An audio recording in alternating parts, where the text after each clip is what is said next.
Make this Valentine's Day as special for them as they are to you.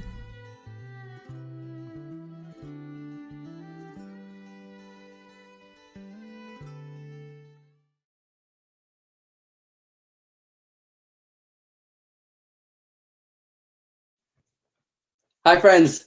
Thank you for joining us. This is Sunil for coming on board with us and watching us. And yes, I am back from vacation, and so no more recorded shows. And we want to say hello to Marcia. Thanks. How are you doing? Natalie, good morning to you. Good afternoon, I mean. And Meg Frost is joining us today. Meg Frost is here. This is a good episode to watch, Meg.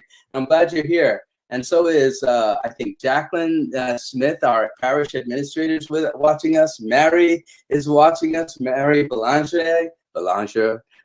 And thank you for watching us. And again, it's good to be back from vacation. I feel energized. I feel rested. I feel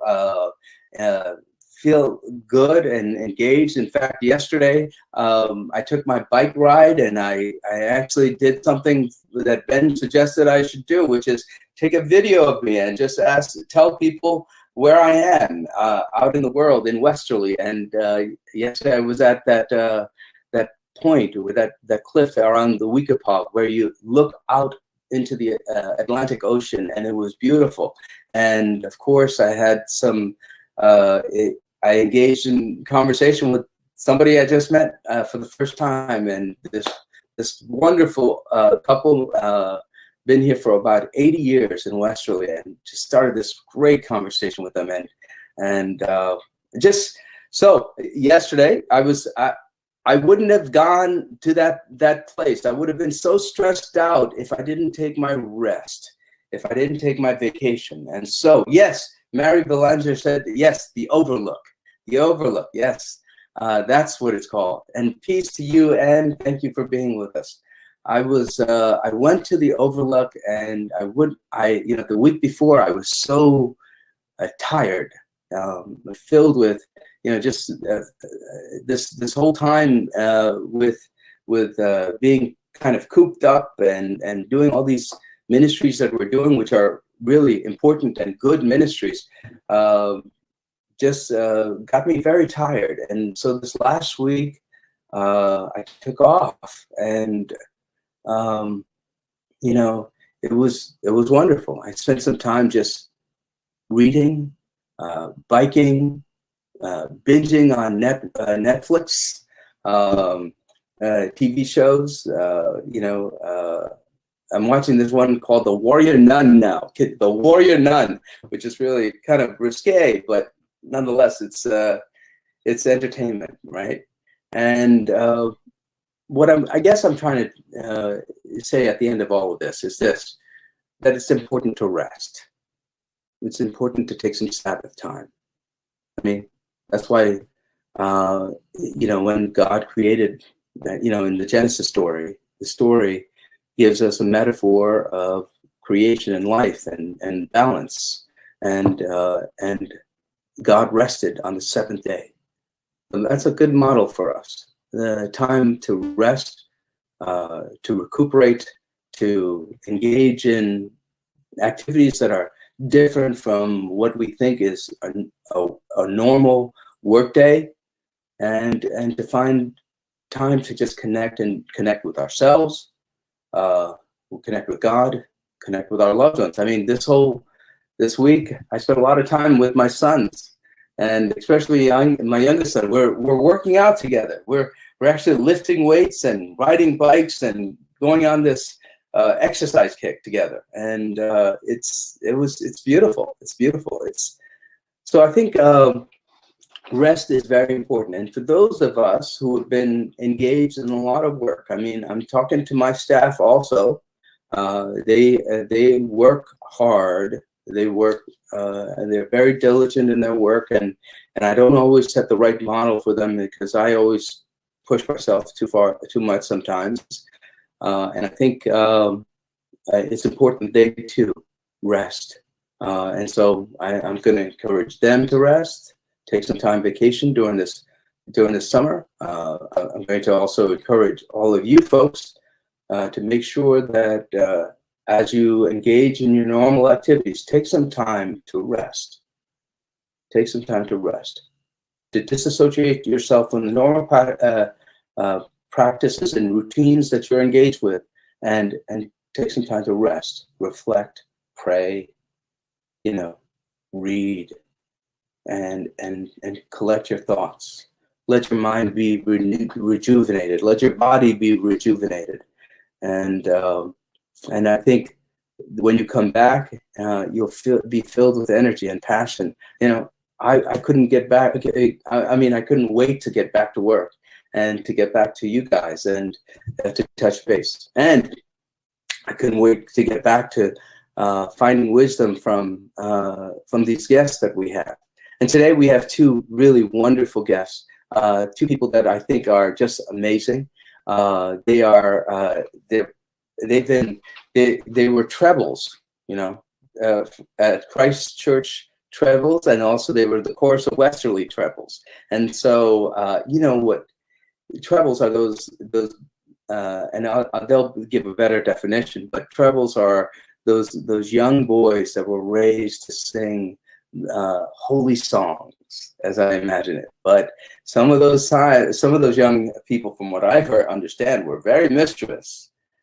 But as they were singing to the glory of God, something happened. And all the people that I've known who said that they were trebles, I wouldn't think of them as mischievous at all. In fact, they are very accomplished folks. And today we have two of them, and that is Andrew Howell. Andrew is the music coordinator for our chorus of Westerly, that great institution in our town that changes people's lives. And Andrew is also the organist and director of music at the Watch Hill Chapel, and he's the music director and organist at Mystic Congregation as well. He was raised at Christ Church, and he learned, I think, the love of music here. Also, I'm grateful to Andrew because he,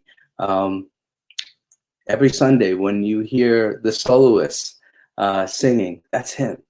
That's Andrew, and I'm really grateful for his help with our online services. And also, we have Ryan Saunders. Ryan, who is the executive director of the Chorus of Westerly. He is also a wonderful man, filled with the gift of gab, but his other title is that he's a visiting professor at Wheaton College, and he teaches arts and administration. You all who have been here at Westerly and Stonington know these two young men, and these two men who contribute so much to our community. And so today we're going to hear wisdom from them. Dave, bring them on. Hey, Andrew. Hey, Ryan. How are you doing? Thank you for having us. Thank you for being here. I know, you know what? I got to tell you, I got to apologize to you, Andrew, because you are on vacation. And I've been talking about how important vacation is, and I got you working on the vacation. That's fine. I've taken it all to heart. I will rest the rest of the week. Okay, good. Because we so love both of you. You both are important members of our community, and our Westerly Stonington community, and of course our Christ Church community. And so tell me a little bit about your experiences at Christ Church as a treble. Where do you want to go first? I'll go first because mine is shorter. You have a lot more to say. I started singing in the chorus of Westerly at the encouraging of the Brady family, Sarah Brady and her son and daughter, Brian and Moira, who were all good Catholics, but somehow managed to find their way to Christ Church and sang in the choir there as well. And they encouraged me to join the chorus of Westerly. And once I had been in that for a year, my mom and I fell in love with the town of Westerly and decided to move here from Coventry, where we had been in Rhode Island. And so I sang for probably a year and a half or 2 years in the Christ Church choir at the beginning of my time in high school. And, kind of fell in love with all of it and really enjoyed the liturgy, even at such a young age, and really found a family in a lot of the people in both the chorus and Christ Church, but I very soon moved on into actually a professional career as an organist. I mean, I wasn't really at that point because I was only 15 years old or so, but I was doing it and I was at a church, so I was no longer able to be there on Sunday mornings, but I still always felt that Christ Church was home. So it's still nice to be involved in some way, even though I'm off in the world directing music in other places. No, thanks. And by the way, I love your mom. Alice is just. Thank you. I do too. Oh God, she was one of the most wonderful people that I've met here. I met a lot of wonderful people here, but she's just a saintly lady. She's very welcoming. She really loves to get to know people and experience things with them. Yeah, a beautiful lady, and I could see her in you, Andrew. Thank you. And the other thing is also you're married to Emily. Emily, who's grew up here at Christ Church too. Yeah, she's like 15th generation Christ Church or something like that. I don't know. Yeah, I mean, born and bred in Westerly, Rhode Island. Her grandmother, Jane Young, was one of the founding members of the Chorus of Westerly when it started at Christ Church and had been in the choir there, and all of her daughters sang, and now our children continue to sing. So it's a family thing, but I'm married into it. I was an outsider when I joined. Well, you're an insider, that's for sure. How about you, Ryan? Yeah, so I stretch back a little further.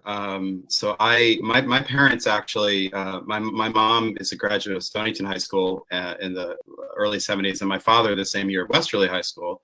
Oh, wow. And my father was Baptist and my mother was Roman Catholic, so Central Baptist and St. Michael's, and so what's in between, right? Christ Church, I suppose. That's right. And we were communicants over at Central Baptist for a very long period of time. And my mother, who started to do, at least this is my memory of it, started to do some Bible studies, actually with Jim Bacchino. Wow. And my father, they knew several people at Christ Church and did start doing some Bible studies at Christ Church in the early 80s. And my parents became kind of close with David Jocelyn.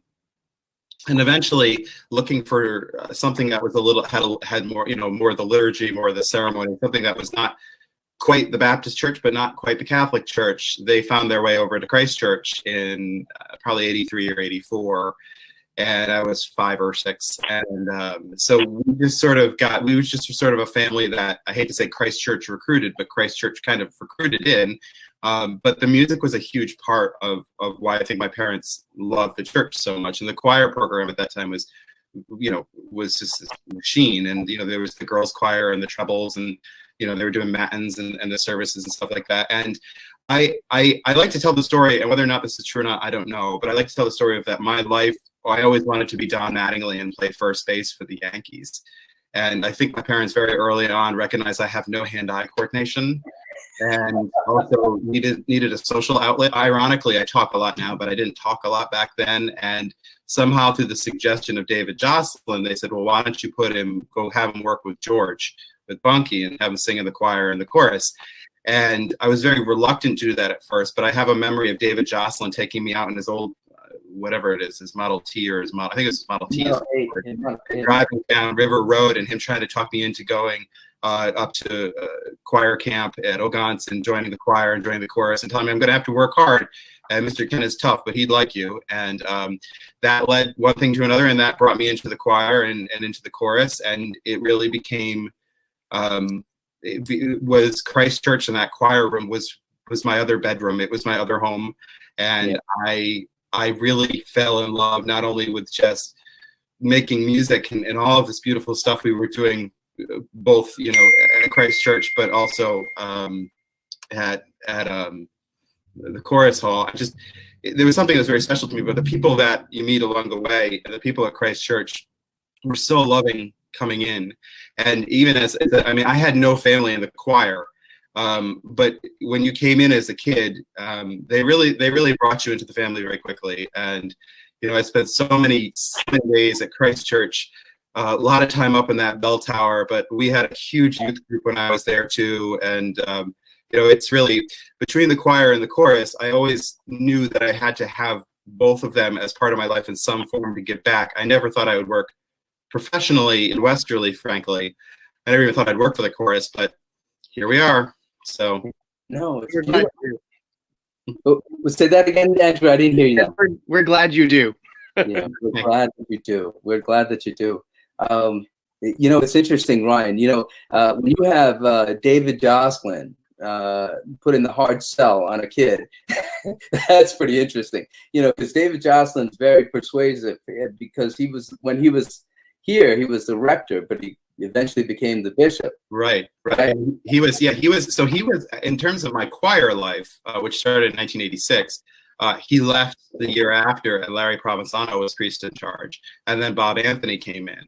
And I always feel blessed that between now the two bishops, right, Jocelyn and Provenzano, and then Father Anthony and David Stoddard, who was our associate rector for a long time, we had such amazing priests and leaders that were really empowering to young people, and not just to choir people, but the young people of the church. They gave us a lot of responsibility, between my friends, Amy Blanchett and Sarah Whitford and people like that. They let us run the youth group. I have a set of keys still, don't tell anybody, to Christ Church, and I know how to break into Christ Church because Father Anthony was always late for youth group meetings. So one night I borrowed his keys, went to Ace Home Hardware, copied all the Christ Church keys so I could get in whenever I needed to.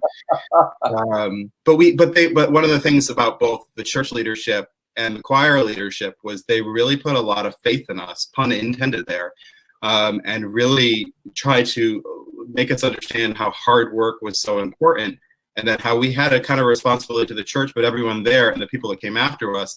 And that just, latched onto my brain, and it's always been part of it, which is these people have done this for us. They did it for us, for Andrew and I as kids growing up. It's now our responsibility to find ways to give it back to them.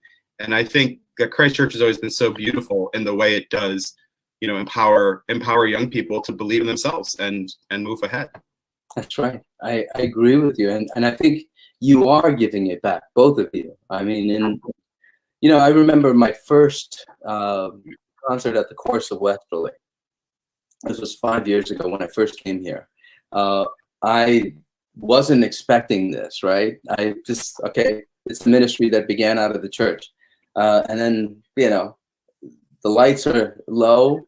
I don't see anything. I'm just sitting up there in the balcony. I bought those tickets, right? And just looking out, because, this is what the rector of Christ Church would do. And then all of a sudden, I see 200 people, 200 people just coming out, and then having them sing with such passion, and Andrew, you were directing, and Ryan, you were emceeing, and it was powerful. It really was. It just hit me. The passion in which they were singing. I could still see Stevie Blanchett along with Harvey Blanchett singing so next to each other, son and mother, singing with such great gusto. I see Jeannie McLaughlin and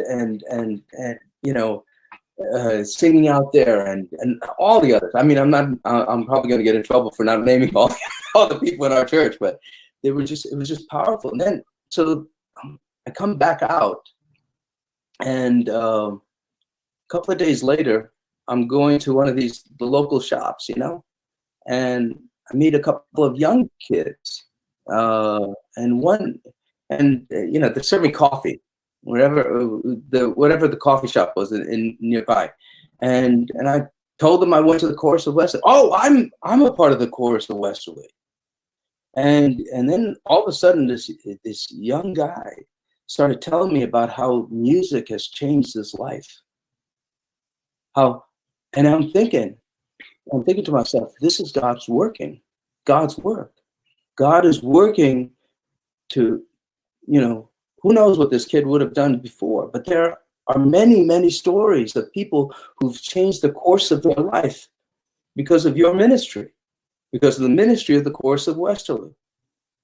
And it's brought beauty and life and art and passion and meaning. That's what you're doing. And I thank God for the priests who've been mentors to you, George, who's been a mentor to you, the chorus members, the choir members who have been mentors to you, because you're changing the world. Well, thank you. Thank you. Yeah, I would say one of the things that is certainly very particularly impactful about the Chorus of Westerly and what we do is not just that we are presenting really impressive music and doing it really well in relatively small town Westerly, but the fact, as you mentioned, that parents and children and grandparents and grandchildren and all ages are getting together to work on this common goal and to learn the music and to throw themselves into it fully, so that you end up with children from age 8 to adults in their 80s, all in that wall of sound, as the Chorus of Westerly has been described, in what is a very amazing acoustical space, and something that we're very lucky to have, because it's not a big cavernous room, but it has beautiful acoustics such that the impact of it, the power of the chorus, isn't dispersed. It's really in your face. So you feel it, I think, more so than you would in most other places. But for the ability of everyone to get to sing across the ages and work on this common goal is a very special thing that we were able to do. And Ryan and I both grew up in that. So from, everything that we were taught and experienced as children, we're now able to bring that into taking it to the next generation. Yeah. Yeah, I think that's important. I mean, I think that's the important part of it too, is that, and I'm glad you said it, Father Sunil, that Christ Church, I mean, the Chorus of Westerly is not a part of Christ Church officially or anything like that. It is not a part of any particular yes, of course, denomination, but it is the greatest outreach program the church has ever created. I mean, it emerged out of Christ Church. And if you think about the impact of if you think about what you want a church to accomplish, and it's a community, and the reach that it has, and the way that it can nourish lives, this emerged out of the love and the hard work of Christ Church. And then it brought in people from all other walks of life, all other faiths or not faiths, and brought them together in sort of a spiritual home where they could find a peace with either God or whatever they believe in together through the communal singing of music.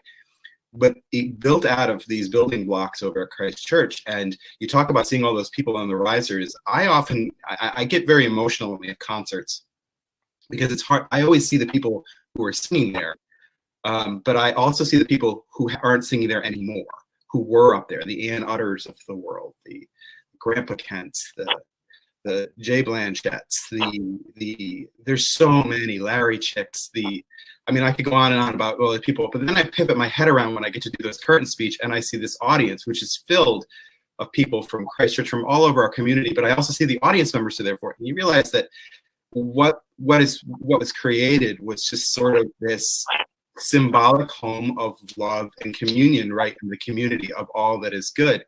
And you just think about the spider web of how many people it's touched and how it goes over and over again.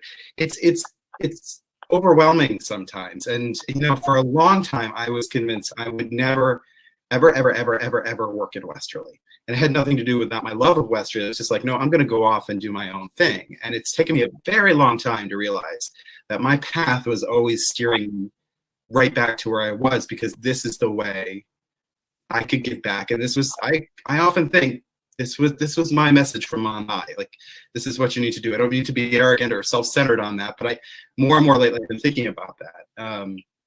And I think too that, there was a moment in time, I just want to say something about Mr. Kent for a second too. Back in 1996, in May of 96, he got his honorary doctorate from the General Theological Seminary in New York.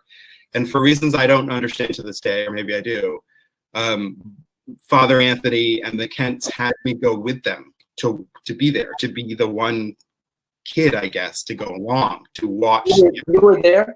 I was there. Yeah, we stayed in Hoboken, New Jersey, in a terrible red. Listen to this. That was the same year I graduated from General Theological Seminary. Wow. I didn't realize this until when I got here. But that was the year where George got his PhD, and that was the year I graduated. I was there. I was there as a 17-year-old, and I also thought, I didn't quite understand until I was there what, I guess, not how important George was, because he is incredibly important, but that this might be the most spiritual and faithful man I've ever met. And that this degree was so well earned. He wasn't getting a collar put on him or taking vows, but it was a recognition of that love and giving to people in society. And I was so inspired by that day and realizing you can serve the world. You can be a good, faithful steward of God, if you will, in so many different ways. And if you try to, you never know what that path is going to be. And this was his path. And I thought about the chorus and all the lives I touched. It's like, boy, this has been incredible. And that was a moment in my life where I was like, I want a life like that, where I can have some impact. And the nice thing about the people who trusted Andrew and I with the chorus, because I feel like that's a thing, they have trusted us with the chorus. It's this crown jewel.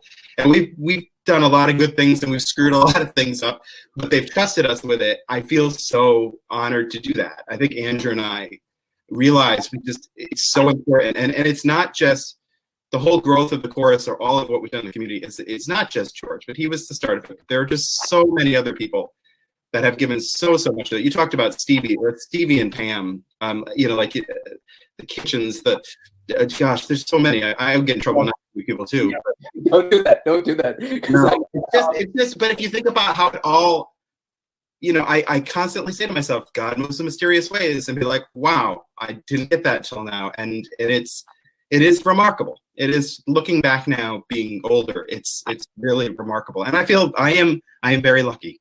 Yeah. I think Andrew feels that way too. Absolutely. We're lucky to have you. And Ryan, do you know what the vocation, you guys know that comes from Latin vocare, which is a calling, right? Vocation, when you find your vocation, it's a holy calling in my mind. It's a sacred calling, and you live it, and you do it, and your passion just comes out, and people get connected to their own calling. I think the vocation of priests is to help people to find their own vocation from God. And then at the end of the day, I actually think, we're called as priests to kind of create the kingdom of God so that we won't be necessary anymore. We're just like everybody else, following our vocation, right? But following the calling of God, following our passion. And I think you guys have a great calling, and you're making it a difference. Please do. Now, you're going to help me to figure out, how do you deal? Music is so hard. I know we get only about 5 minutes here. Music is so hard in this COVID-19 challenged world. How are you doing it at the chorus? What's happening? How are you meeting the challenge of the moment? So, like everybody else, we kind of got shut down in March in terms of any in-person meetings, but we quickly shifted over to an online model, at least to keep people engaged. And Ryan, in his masterful way of being master of ceremonies, basically led Zooms almost daily with various groups of people in the chorus to, let them know that we were still here and that we cared about them and that we wanted to, be there and ready whenever we were able to come back together again. And in terms of planning forward, we're trying to figure out how we can get together in some way, depending on the rules and the spacing and all of that, to get back to some type of in-person service and rehearsals and all of that. But we're also planning coursework. We're trying to open up in new ways to the community, online, in person, again, depending on what we're allowed to do, in many different ways, to see if there are in learning, in music appreciation, in working on musicianship, both for our own singing members and to put something out into the world. We've dabbled in a little bit of the virtual choirs. We just put out the one from the kids a couple of weeks ago, thanks to John Tafone and Chris Walsh for their work on that. But those projects are enormous and take a tremendous amount of work and are not in any way an actual replacement of the communal work that you do of rehearsing and singing together and putting on performances as we all signed up for with this thing, but at least it's something. So we're trying to find ways to keep a presence in the community and to be ready as soon as we're able to step back out into the world and flourish and move forward and figure out how we're going to continue from here. So, well, quick question: what insight have you gained out of this situation? Well, I'll come back to you, Ryan. You go ahead. Tell me. Oh boy. You don't have to the insight, but what you're doing. I think part of what I'm getting from you is, progress, not perfection. Just do something. Connect with people some way, so that you're investing your time and your efforts to connect with people, so that at the end of the day, when we get past this challenge, you're gonna have the chorus of Westerly active and vibrant. You know? I guess the answer to that is, it's not about the music. I mean, music is our tool.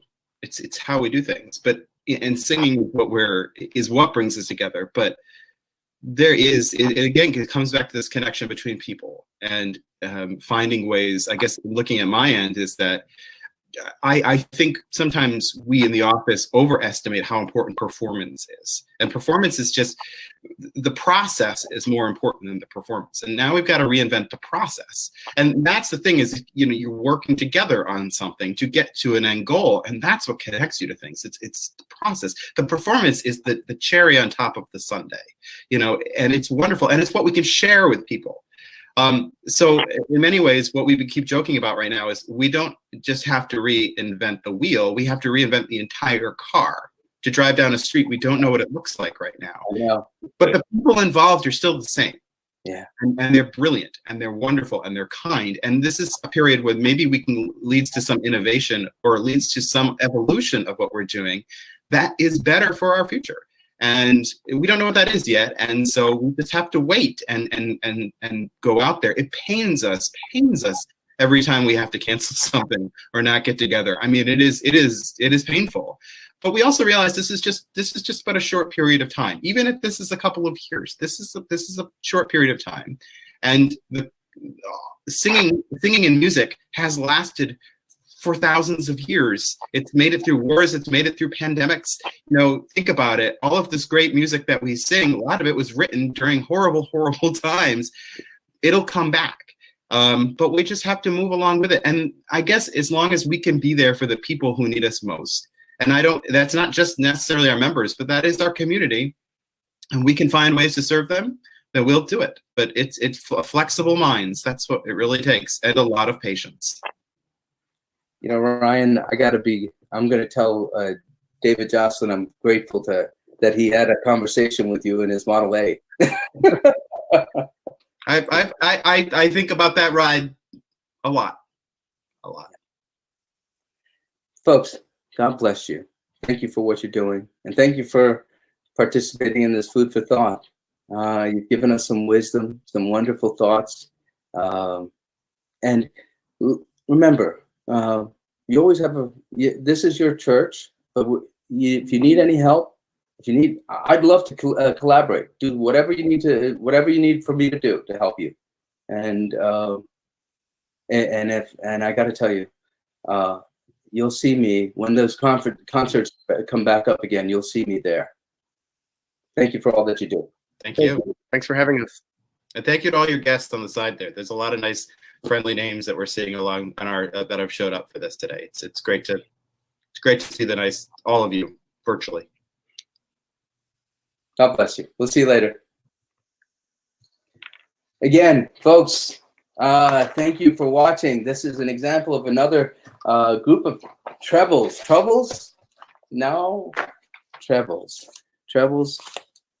who have become wonderful men who contribute to our community. Again, this program that we do is in response to the COVID-19 situation. It's a way for us to connect with you. And at the end of each session, what we do is we say a prayer together. This is a prayer that's adopted from Bishop Thomas Brown of Maine. The Lord be with you. Let us pray. Jesus Christ, you traveled through towns and villages, curing every disease and illness. At your command, the sick were made well. Come to our aid now in the midst of the global spread of the coronavirus. Heal those who are sick with the virus. May they regain their strength and health through quality medical care. Heal us from our fears, which prevents nations from working together and neighbors from helping one another. Be present with those in authority who are making hard decisions. Support the medical professionals, emergency responders, teachers and students, caregivers and clergy, chorus directors and executive chorus directors, people who sing. We ask this all in your name, Jesus. Amen. Join with me in the Lord's Prayer. Our Father, who art in heaven, hallowed be thy name. Thy kingdom come, thy will be done, on earth as it is in heaven. Give us this day our daily bread. Forgive us our trespasses, as we forgive those who trespass against us. Lead us not into temptation, but deliver us from evil. For thine is the kingdom, power, and the glory, forever and ever. Amen. Friends, go in peace. Spread the light of God to the world. The world needs it right now. Thank you.